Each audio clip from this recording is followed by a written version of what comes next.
So hi guys, welcome again to Udhar Classes. I am G Badil. जैसा कि आप सब जानते हैं कि ये क्लास हमारी डे 13 है. Day 13 of our 40 days crash course. 40 days crash course of class 10 physics. आज से पहले 12 दिनों में हमने एक एक टॉपिक बहुत ही डिटेल में जाकर के, बहुत ही डेप्थ में जाकर के क्लास 12th सीबीएसई बोर्ड या कह लें क्लास 12th की एनसीईआरटी के फिजिक्स के first chapter light reflection and refraction को कवर किया है. और आज की हमारी क्लास, जो कि एक रिकॉर्डेड क्लास है, आज की हमारी क्लास एक नया चैप्टर है, एक नया स्टार्ट है. और हमारे चैप्टर का नाम, as you all can see that the name of the chapter is human eye and the colourful world.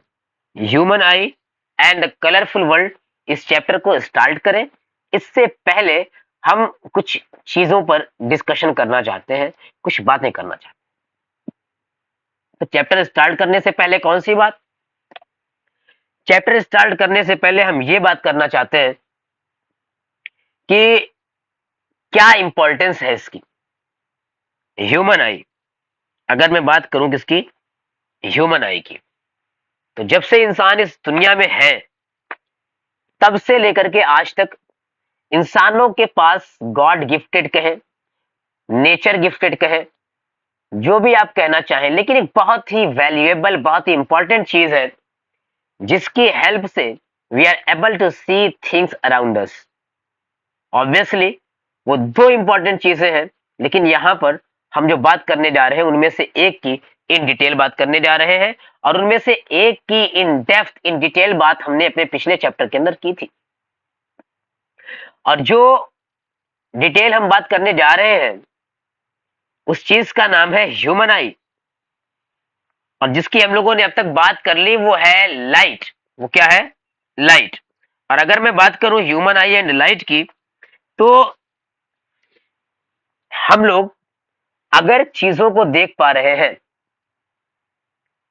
आप मुझे देख पा रहे हैं, मैं इस कैमरे को देख पा रहा हूं, आप अपने फोन की, अपने लैपटॉप की, अपने टैबलेट की स्क्रीन को देख पा रहे हैं, इसका मतलब यह है कि हमारी आंखें काम कर रही हैं. हम सब जानते हैं कि अपनी आंखों से देख रहे हैं, लेकिन बहुत पहले मतलब बहुत पहले ये कॉन्सेप्ट था, ऐसा समझा जाता था कि शायद हमारी आंखों में कोई रोशनी है, हमारी आंखों में कोई लाइट है जिसकी हेल्प से हम देख पाते हैं. शायद वहीं से आज का जो ये टर्म हमारे पास है निकल करके आया होगा कि हमारी आंखों की रोशनी कमजोर हो गई है, आई साइट वीक हो गई का कहा जाता है कि आंखों की रोशनी कमजोर हो गई है. लेकिन जैसे जैसे हम साइंस में डेप्थ में लाइट को समझते गए, अपनी आंखों को समझते गए, हमने एक चीज देखा. और वो चीज क्या थी? वो चीज ये हमने देखा कि लाइट हमारी आईज के अंदर नहीं होती. फिर क्या होता है सर? अगर हमारी आंखों के अंदर लाइट नहीं होती फिर क्या होता है? दरअसल पिछले चैप्टर में हम लोगों ने पढ़ा था रिफ्लेक्शन ऑफ लाइट. और मैंने बार बार कहा था कि कोई भी सरफेस हो, किसी तरह की सरफेस हो, वहां पर लाइट अगर आकर के स्ट्राइक करती है तो तीन फिनोमिनाज होंगी. Bouncing back of the light, यानी रिफ्लेक्शन, रिफ्रैक्शन एंड एब्जॉर्प्शन. जिनमें से रिफ्लेक्शन वो फिनोमिना है जिसकी हेल्प से उस ऑब्जेक्ट को हम देख पाते हैं, उस सरफेस को हम देख पाते हैं. अब अगर मैं बात करूं तो लाइट किसी ऑब्जेक्ट पर स्ट्राइक की, लाइट सोर्स से निकल करके, और उस ऑब्जेक्ट पर स्ट्राइक करने के बाद वहां से रिफ्लेक्ट हुई, बाउंस बैक हुई, और फिर हमारी आईज के अंदर इंटर की. हमारी आईज के अंदर जाकर के वो लाइट रेज रेटिना नाम की एक जगह है, वहां पर मीट करती हैं, और वहां पर इमेज का फॉर्मेशन होता है. यानी हमारी आंखों के अंदर रोशनी नहीं है, बल्कि रोशनी लाइट जो है वो बाहर से आकर के हमारी आंखों में जा रही है। और ये इतना इंपॉर्टेंट चीज है, इतना इंपॉर्टेंट फिनोमेना है, और इसी चीज को देख करके आज हमारे पास कैमरा है। तो अगर मैं बात करूं कि ह्यूमन आई है क्या, ह्यूमन आई काम कैसे करता है, तो हमें आज उसके बारे में एक अच्छी खासी नॉलेज लेनी है। एक ऐसी नॉलेज लेनी है जिसके बाद हम लोग अपने क्लास 10th के बोर्ड के एग्जाम्स को आसानी से क्रैक कर सकते हैं, उसमें अच्छी परफॉर्मेंस दे सकते हैं। अगर मैं बात करूं तो यहां पर ये जो मेरे हाथ में यहां पर है वो क्या है, एक ह्यूमन आई के बॉल का स्ट्रक्चर है। Obviously it is not real, है ना, ये इलस्ट्रेटेड है। लेकिन अगर हम कहें तो यहां पर आपको दिखाई दे रहा है एक स्ट्रक्चर। यहां इस स्ट्रक्चर में ब्रेन, ह्यूमन आई और इसके अंदर इंटर करती हुई कुछ लाइट रेज जो कि डिफरेंट कलर की लाइट रेज है, ये हमारे इस चैप्टर को कंप्लीटली डिस्क्राइब कर देता है। यानी कि इस चैप्टर के अंदर हमको यही दो चीजें पढ़नी है, human eye and the colourful world, and the colourful world. और इस कलरफुल वर्ल्ड के कलर के बारे में हम लोग प्रिज्म का डिस्कशन करते हुए समझ पाएंगे। तो अगर मैं बात करूं तो यहां पर फिर ब्रेन दिया है, यानी कि ब्रेन भी हमें चीजों को देखने में एक तरह से हेल्प कर रहा है। तो सबसे पहले हम कवर करेंगे इस पार्ट को और फिर कवर करेंगे इस पार्ट को, ठीक। तो अगर मैं बात करूं कि ह्यूमन आई का स्ट्रक्चर कैसा है, कैसे ह्यूमन आई फंक्शंस परफॉर्म करती है, कैसे काम कर रही है हमारी आंखें, तो उसके डिटेल में जाने से पहले मैं आपको बता दूं कि ये जो हमारा क्लासरूम का नोट्स है, ये नोट्स आपको हमारे इसी टेलीग्राम चैनल पर मिल जाएगा, सुपीरियर क्लासेस 01। और ये हमारा यूट्यूब चैनल जो है उद्धार क्लासेस, इसको आप जरूर से जरूर सब्सक्राइब कर लें। अब आइए चलते हैं स्ट्रक्चर ऑफ ह्यूमन आई पर। तो जो हम अपनी आंखों को देख पाते हैं, जो बाहर से हमको दिखाई देता है, वो कुछ इस तरह से स्ट्रक्चर दिखाई देता है। और अगर इन एक्स्ट्रा पार्ट्स को, ये जो आईलेट्स वगैरह है, इन सब चीजों को हटा दिया जाए तो हमें ह्यूमन आई, हमारी आंखें जो है, ऐसा एक बॉल के जैसा स्ट्रक्चर दिखाई देगा, जिसे हम लोग आई बॉल का नाम भी देते हैं। क्या नाम देते हैं? Eye ball. तो ये आई बॉल है। अगर इस आई बॉल के बारे में मैं बात करूं तो पहले थोड़ा सा इस डायग्राम को डिटेल में समझिए कि यहां पर जो ये व्हाइट कलर का पार्ट है, ये व्हाइट कलर का पार्ट, और जो यहां पर ये कलरफुल पार्ट दिख रहा है, ये कलरफुल पार्ट यहां पर भी दिख रहा है। बीच में यहां पर ये आपको जो डार्क ब्लैक कलर दिखता है, कैसा? ये आपको जो बीच में यहां पर ये जो डार्क ब्लैक कलर दिखता है, वो डार्क ब्लैक कलर यहां पर भी है ना। यानी कि अगर हम बात करें तो मैंने इस आई को, इस ह्यूमन आई को वैसा डिनोट किया, वैसा दिखाने की कोशिश की जैसा हम नॉर्मली देखते हैं।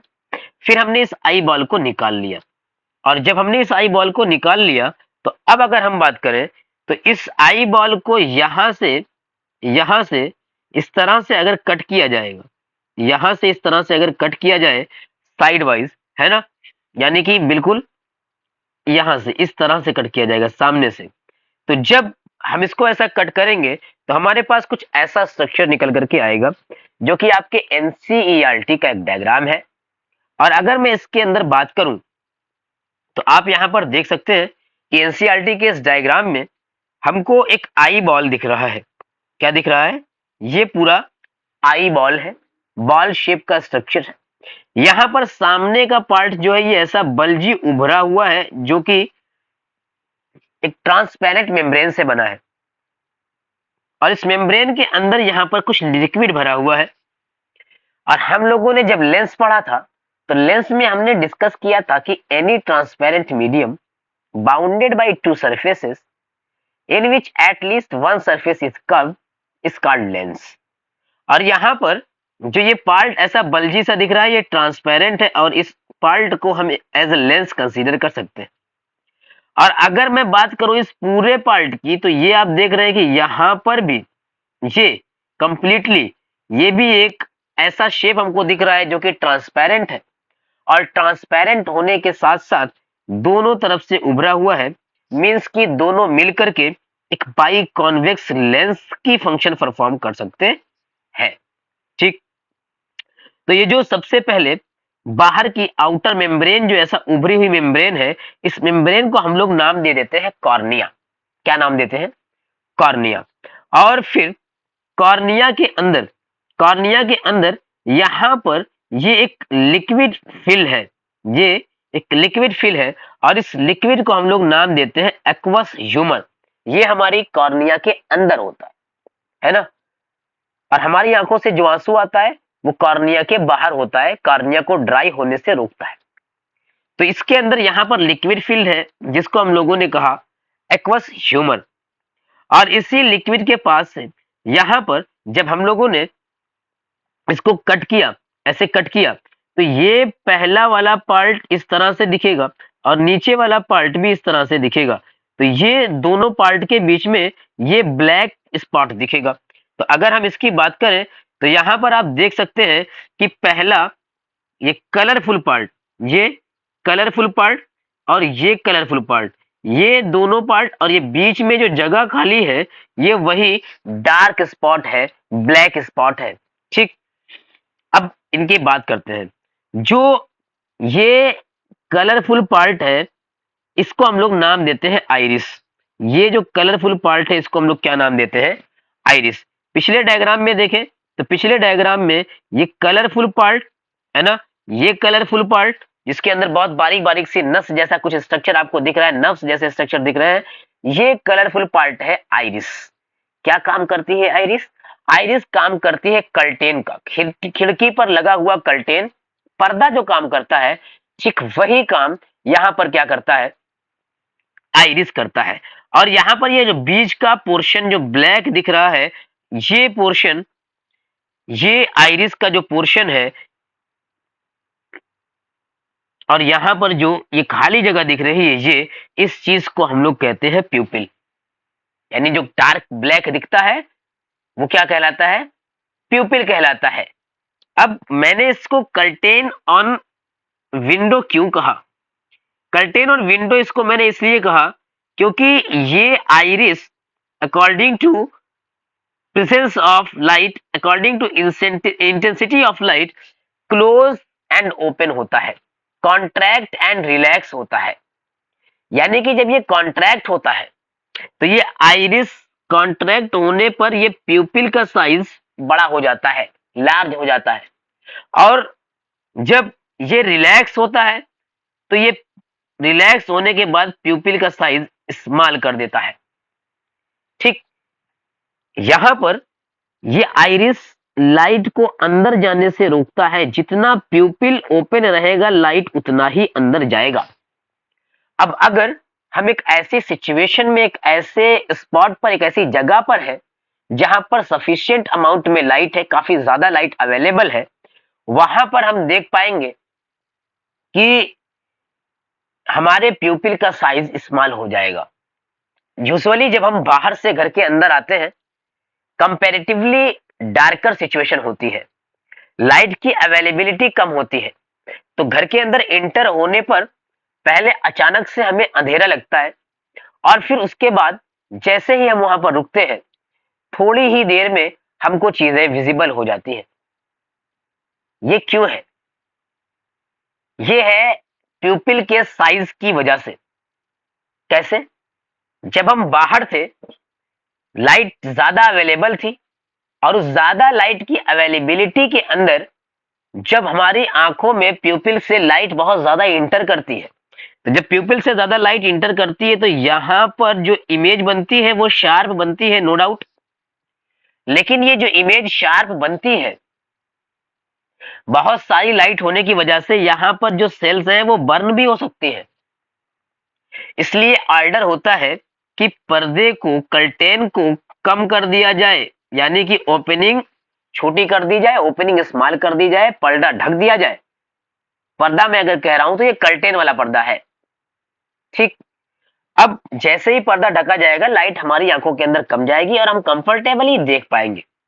लेकिन जब हम घर के अंदर आए, हम किसी ऐसे रूम में आए जो कंपैरेटिवली डार्कर है, और उस रूम के अंदर जाने पर हमने जैसे ही देखा तो हमें चीजें अच्छी से दिखाई नहीं दे रही थी। कुछ देर वहां पर रुकने पर हमारी आंखों ने ब्रेन को मैसेज दिया, हमारी आंखों ने हमारी आंखों की नर्व्स ने काम किया, और मैसेज ये गया कि जिन चीजों को ये देखना चाह रहा है शायद वो चीजें प्रॉपरली विजिबल नहीं है। इट मीन्स कि लाइट की अवेलेबिलिटी कम है, और लाइट की अवेलेबिलिटी हमारी आईज में ज्यादा करने के लिए, इमेज फॉर्मेशन अच्छे से करने के लिए प्यूपिल का साइज ऐसा बड़ा होता है, यानी कि जो आइरिस है ये क्या होती है, कॉन्ट्रैक्ट हो जाती है, और फिर हमें चीजें धीरे धीरे दिखने लग जाती हैं। आप अपने प्यूपिल के साइज को बड़ा और छोटा होते हुए देखना चाहते हैं तो मिरर के सामने जाएंगे, और मिरर के सामने जाकर के जब आप ध्यान से अपनी आंखों को देखेंगे तो देखेंगे कि ध्यान देने पर प्यूपिल का साइज लार्ज होने लगता है। और अब ये प्यूपिल का साइज लार्ज क्यों हो रहा है? क्योंकि हमारे पास ये मैसेज जा रहा है, जब हम ध्यान से देखना चाहते हैं मैसेज जाता है कि शायद जिन चीजों को ये पर्सन देखना चाहता है वो चीजें सही से विजिबल नहीं है। इट मीन्स कि लाइट की अवेलेबिलिटी कम है, और लाइट की अवेलेबिलिटी अगर कम है तो आइरिस को ओपन कर दिया जाए, खिड़की से पर्दे को हटा दिया जाए, लाइट को अंदर आने दिया जाए, तो ये होता है यहां पर आइरिस। ठीक, और प्यूपिल से लाइट अंदर जाती है, यानी कि आइरिस कंट्रोल करती है इस चीज को कि लाइट अंदर कितनी जाना चाहिए। अगर मैं बात करूं तो मैंने कॉर्निया की बात की, मैंने एक्वस ह्यूमर की बात की, मैंने आइरिस की बात की, और यहां पर ये जो मसल्स आपको दिख रही हैं दोनों तरफ, इन्हें हम कहते हैं सीलियरी मसल्स। और इन सीलियरी मसल्स से एक लेंस ऐसा हैंग होता है, लटका हुआ होता है। तो ये जो लेंस यहां पर लटक रहा है, ये लेंस सीलियरी मसल्स के हेल्प से यहां पर लटक रहा है। ट्रांसपेरेंट है, ऑब्वियसली ट्रांसपेरेंट तो लेंस की डेफिनेशन में है ना, प्रोटीन वगैरह से बना हुआ है, तो फ्लेक्सिबल भी है। कैसा है? फ्लेक्सिबल है। और अगर मैं बात करूं तो जिसको हम लोगों ने सीलियरी मसल का नाम दिया है, ये लेंस को हैंग करके रखने का काम करती है, और अगर ये मसल्स कॉन्ट्रैक्ट हो तो लेंस को खींचेंगी, और अगर ये मसल्स रिलैक्स हो तो लेंस को रिलीज कर देंगी, रिलैक्स कर देंगी, है ना। यानी कि जब ये एक फ्लेक्सिबल लेंस है तो आइरिस मसल्स के कॉन्ट्रैक्शन एंड रिलैक्सेशन से ये अपने शेप को चेंज करता रहेगा। अब ये चीज हमको कैसे हेल्प करती है, क्या हेल्प करती है, इस पर हम आगे बात करते हैं।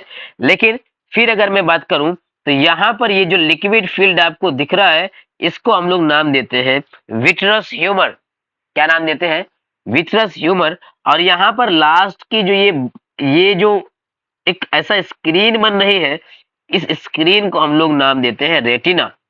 इस रेटिना पर बहुत सारी ऑप्टिकल नर्व्स मैसेजेस को ब्रेन तक पहुंचाने के लिए लगी होती हैं, और ये ऑप्टिकल नर्व्स मैसेजेस को, जो यहाँ पर इमेज का फॉर्मेशन होता है, इन मैसेजेस को लेकर के ऑप्टिक नर्व्स जो है ये ब्रेन तक चली जाती है। हम लोगों ने ह्यूमन आई के डिटेल्ड स्ट्रक्चर को देखा, जिसमें हम लोगों ने कहा आउटर मोस्ट मेम्ब्रेन ये जो है ये आइरिस है, अंदर पानी भरा हुआ एक्वस ह्यूमर है, यहाँ पर ये कलरफुल मेम्ब्रेन लाइक स्ट्रक्चर जो है ये आइरिस है, यहाँ से बीच से ओपन हुआ पार्ट जो है ये प्यूपिल है, यहाँ पर ये लेंस है सीलियरी मसल्स की हेल्प से लटक रहा है, यहाँ पर ये भरा हुआ लिक्विड विट्रस ह्यूमर है, और यहाँ का ये वॉल ये रेटिना है, और यहाँ रेटिना पर बहुत सारी नर्व्स हैं, रॉड एंड कोन सेल्स हैं, और यहाँ पर ये जो ऑप्टिक नर्व्स यहाँ से लेकर के मैसेज को हमारे ब्रेन तक पहुंचा देती है। कहाँ तक पहुंचा देती है? ब्रेन तक पहुंचा देती है। अब अगर मैं बात करूं तो हमारे ब्रेन पर पहुंचने के बाद, हमारे ब्रेन पर पहुंचने के बाद ब्रेन देखता है कि जो ये इमेज बन रही है, जो इमेज का फॉर्मेशन हो रहा है, ये कैसी इमेज है। हमारे रेटिना पर जो इमेज का फॉर्मेशन होता है वो इमेज उल्टी होती है, इन्वर्टेड होती है, और हमारा ब्रेन उस इमेज को सीधा करके हमको दिखाता है।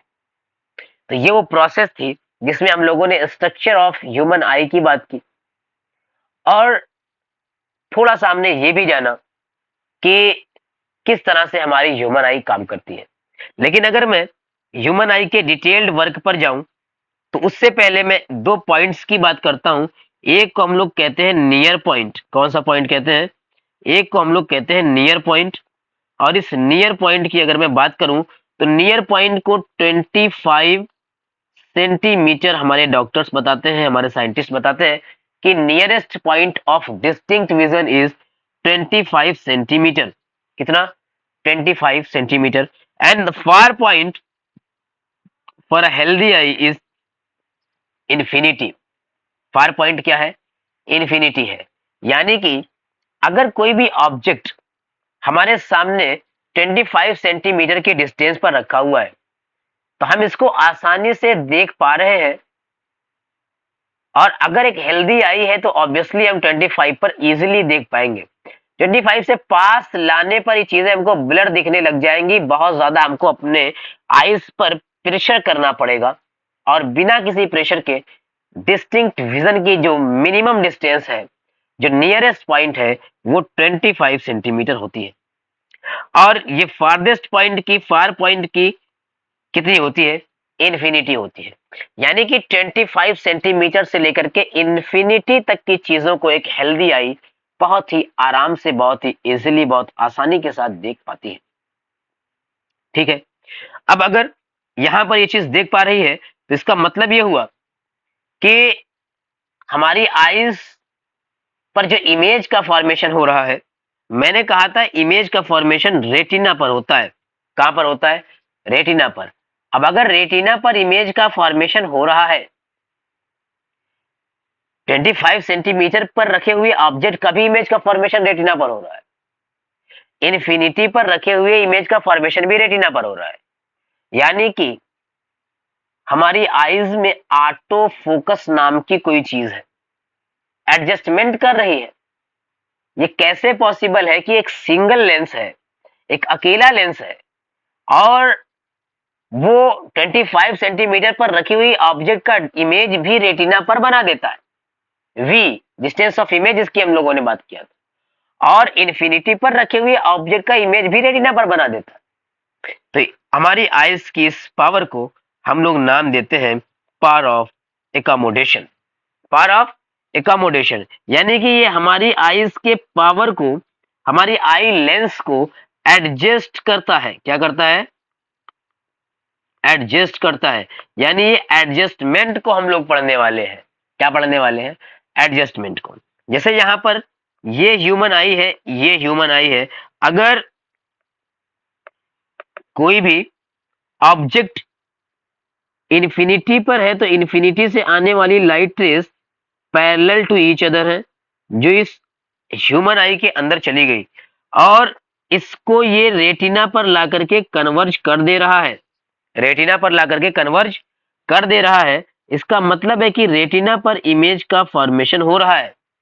और जब ये रेटिना पर इमेज का फॉर्मेशन हो रहा है और ऑब्जेक्ट कहां पर है? ऑब्जेक्ट इन्फिनिटी पर प्लेस्ड है ना।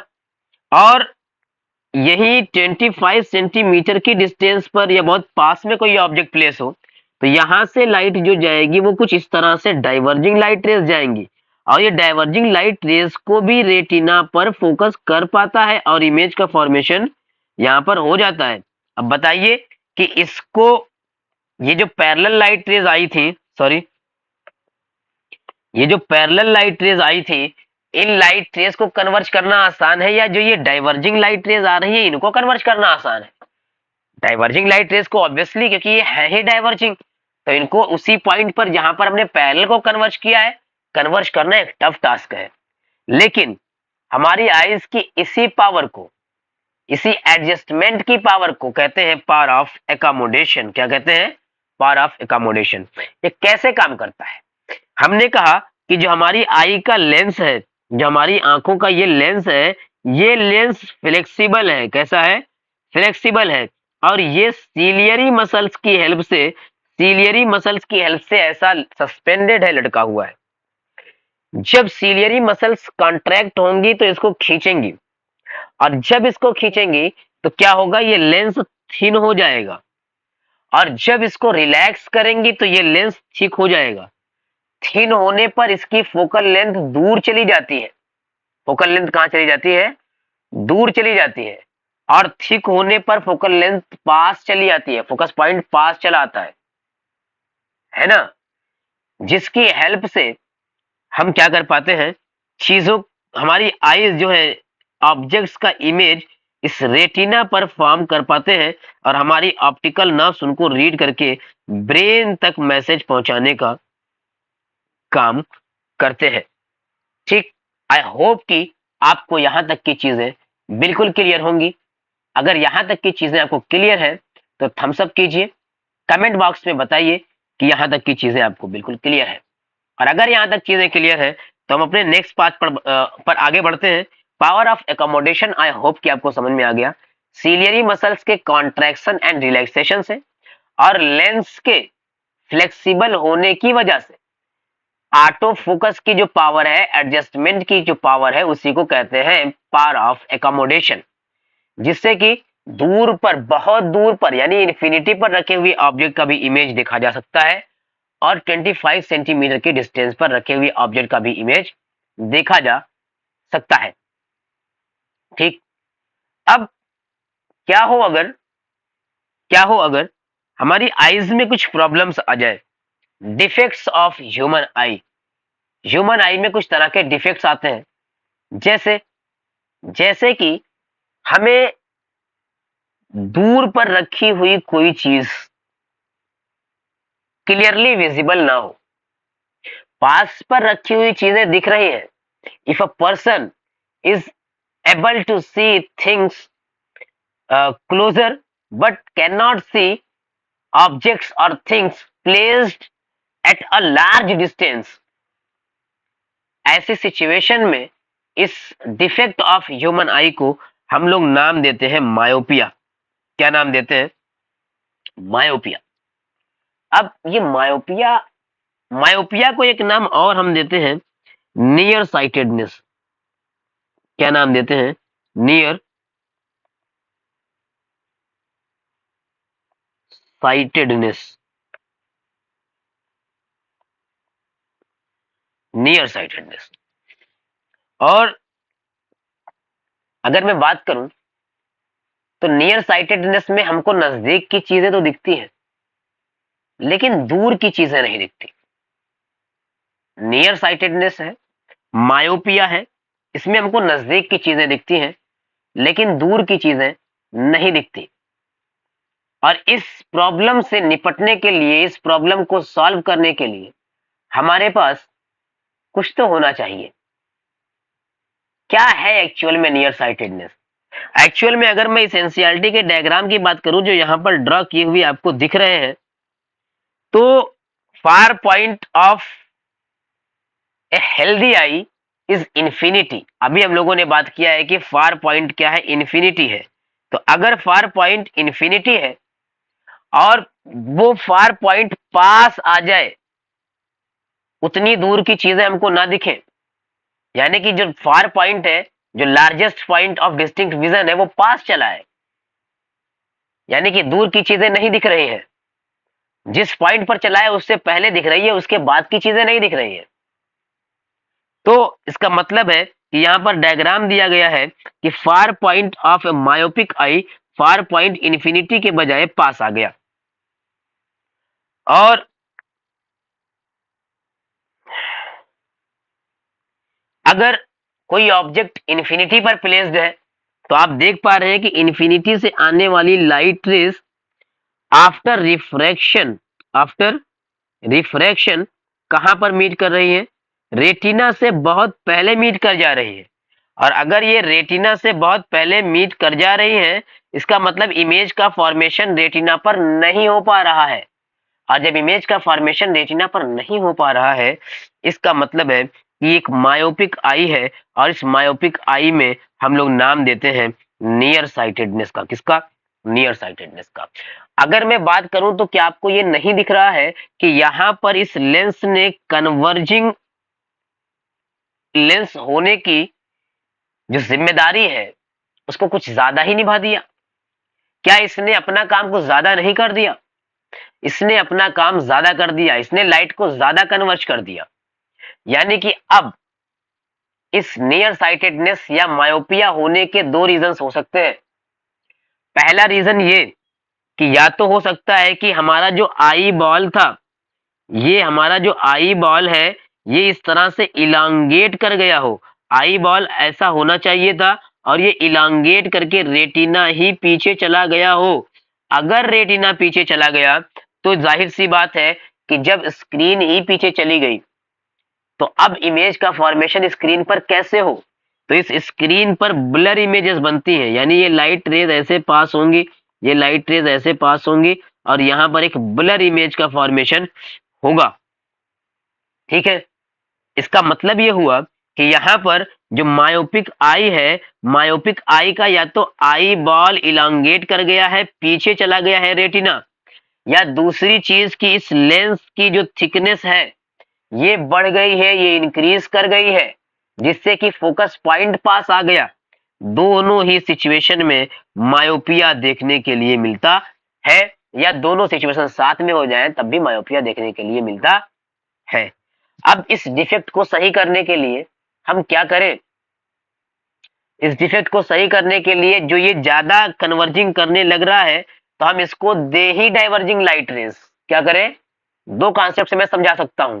या तो हम इसको कहें कि हम इसको डाइवर्जिंग लाइट रेज दें, जिससे कि जो ये ज्यादा काम करने की इसकी आदत है, जो इसके अंदर जो एक कीड़ा है ज्यादा काम करने का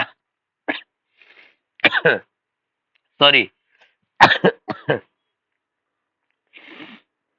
तो ये क्या हो जाए कि ये जो ज्यादा काम करना चाह रहा है इसको काम बिगाड़ करके दिया जाए, है ना? तो इसको डाइवर्जिंग लाइट रेज अगर मिल जाए तो इसका मतलब है कि फिर ये इतना डाइवर्ज कर दिया जाए कि जब ये कन्वर्ज करे तो जाकर के इमेज का फॉर्मेशन रेटिना पर हो पाए। तो इसके लिए हम इसके अपोजिट नेचर का लेंस देते हैं, यानी कि ये कॉन्वेक्स लेंस है तो यहाँ पर हमने कॉनकेव लेंस दिया। कॉनकेव लेंस देने पर इन्फिनिटी से आने वाली लाइट रेज ऐसा डाइवर्ज हुई, ऐसा डाइवर्ज हुई कि ऐसा लग रहा है कि इसका इमेज कहाँ पर बन रहा है, इसका इमेज फार पॉइंट पर बन रहा है या फार पॉइंट से पहले बन रहा है।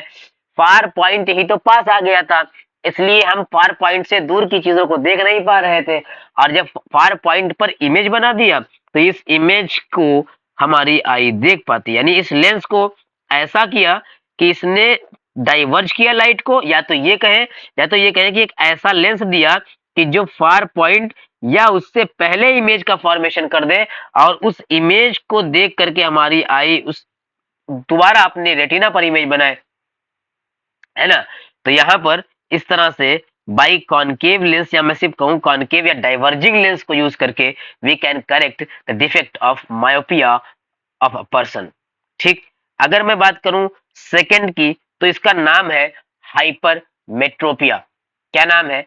हाइपरमेट्रोपिया। हाइपरमेट्रोपिया में इसी का उल्टा है, जो nearest point of distinct vision है ना, nearest point of distinct vision दूर चला जाता है, यानी नजदीक की चीजें नहीं दिखती हैं लेकिन दूर की चीजें क्लियरली विजिबल है। तो इस हाइपरमेट्रोपिया को हम लोग फार साइटेडनेस भी कहते हैं। क्या कहते हैं? फार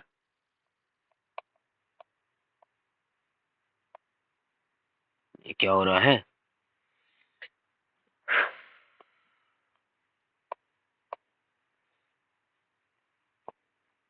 इसको हम लोग एक नाम और देते हैं जिसका नाम है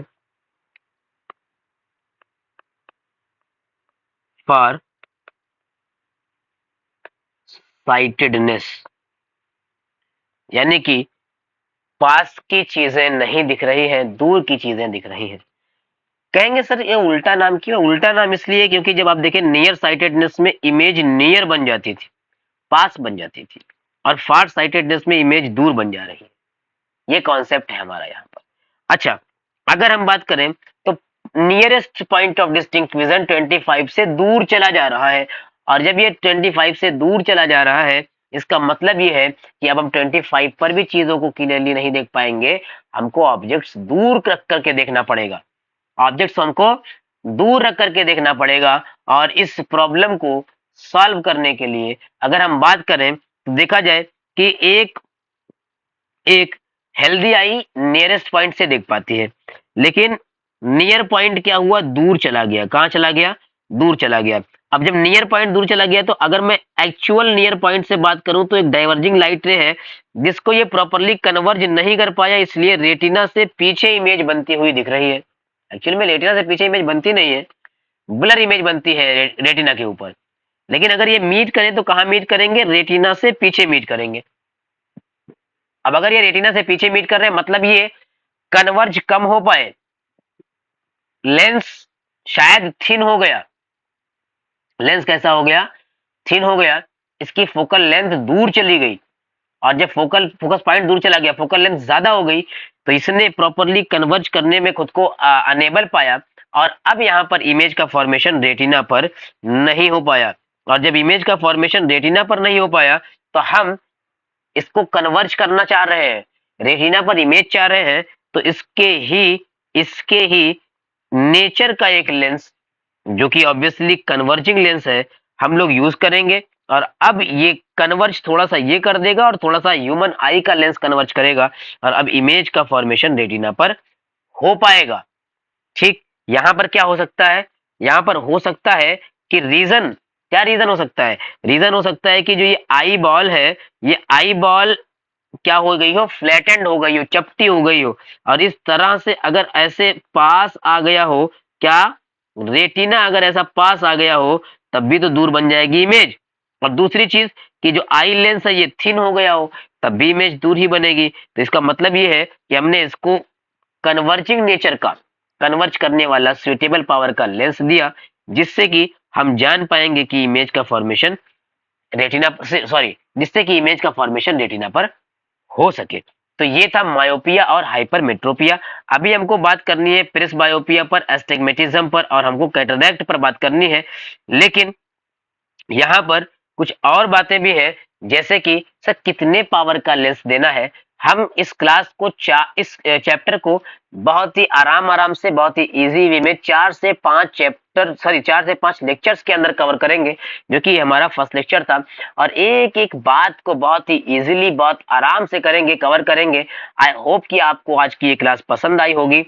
जैसा कि आपने देखा कि किस तरह से आवाज में कितना एक एक धमक है ना, एक भारीपन सा आवाज में है, बहुत तेजी से कोल्ड हुआ है, और ना आवाज ठीक से निकल रही है, सर में भी प्रॉब्लम हो रही है। तो इस लेक्चर को बहुत ज्यादा लंबा नहीं रखेंगे। मुझे लगता है कि अप्रोक्सीमेटली 1 आवर का लेक्चर हो गया। लाइव जो डिस्कनेक्ट हुआ था, उस लाइव को दोबारा से कनेक्ट करने की हमने कोशिश किया था, लेकिन लाइव दोबारा से कनेक्ट होने में बार बार प्रॉब्लम आ रही थी। दैट्स वाई मैंने डिसाइड किया इस लेक्चर को रिकॉर्डेड ही अवेलेबल करवा दिया जाए, जिससे कि गैप ना होने पाए लाइव के प्रॉब्लम की वजह से। ठीक है, तो आज की इस क्लास में हम लोगों ने जितनी भी बातें की है, आई होप कि आपको सारी चीजें क्लियर है। अगर आपको कोई भी डाउट रह जाता है, then you can ask in your comment section. हम अपनी कल की लाइव क्लास जो कि 7 PM पर एग्जैक्टली जैसा स्टार्ट हुई थी वैसा ही स्टार्ट हो जाएगी, और हम इसी 7 बजे कल की क्लास में आपके डाउट्स को भी डिस्कस कर लेंगे। अगर आपको यहाँ तक चीजें क्लियर है तो लाइक कर दीजिए, शेयर कर दीजिए इस वीडियो को अपने फ्रेंड सर्कल में, और चैनल को सब्सक्राइब कर दीजिए। मिलते हैं दोस्तों कल के वीडियो में। Best of luck and take care.